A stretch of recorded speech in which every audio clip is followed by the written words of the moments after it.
Oh guys, sa mga naghahanap ng bahay sa Imos at Kawit, ito nga pala si Gabi. Yan. Townhouse po yan. Si Gabi.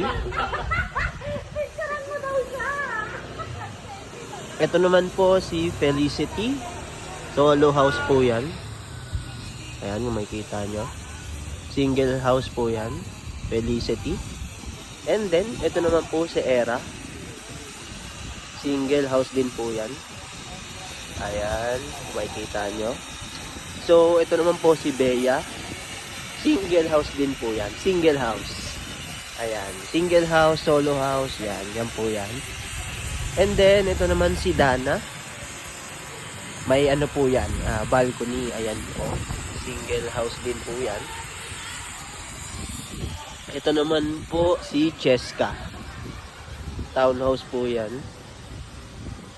Isa sa pinakamura dito sa Imos at Kawit. At yung pinaka last is si Audrey. Yan po siya. Townhouse din po yan. Ayan po.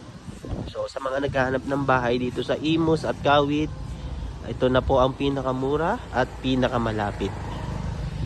So yan po siya. So sa mga naghahanap ng bahay dyan, message nyo lang po kami. Ayan po.